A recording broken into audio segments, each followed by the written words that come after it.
Hi there, welcome back. In today's video, we are going to discuss about how to lock any iPhone without power button. So for this purpose, first you need to open Settings app on your mobile phone. Then you just need to scroll down and you have the option of accessibility. You need to click on it. Then in accessibility, in physical and motion, you can find the option of touch. You simply need to click on it. Then in the touch at the top, you have the option of assistive touch. Just tap on it. And you need to just toggle this button on and then this page will pop up. Here you need to tap on no. And you can see this circle is appear automatically on your screen by turning on this option.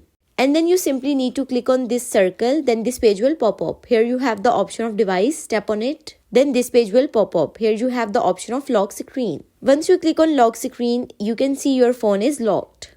This is the first simplest way to lock your screen without using power button.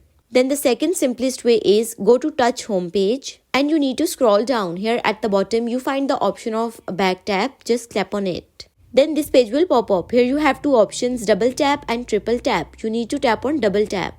Then this page will appear where you can see some different options for double tapping. Here I just tap on lock screen. It means that when I double tap on backside of my phone, my screen is locked. So these are two simplest way to lock any iPhone without using power button. If the video was helpful, then don't forget to like the video and subscribe to the channel. Thank you so much for watching.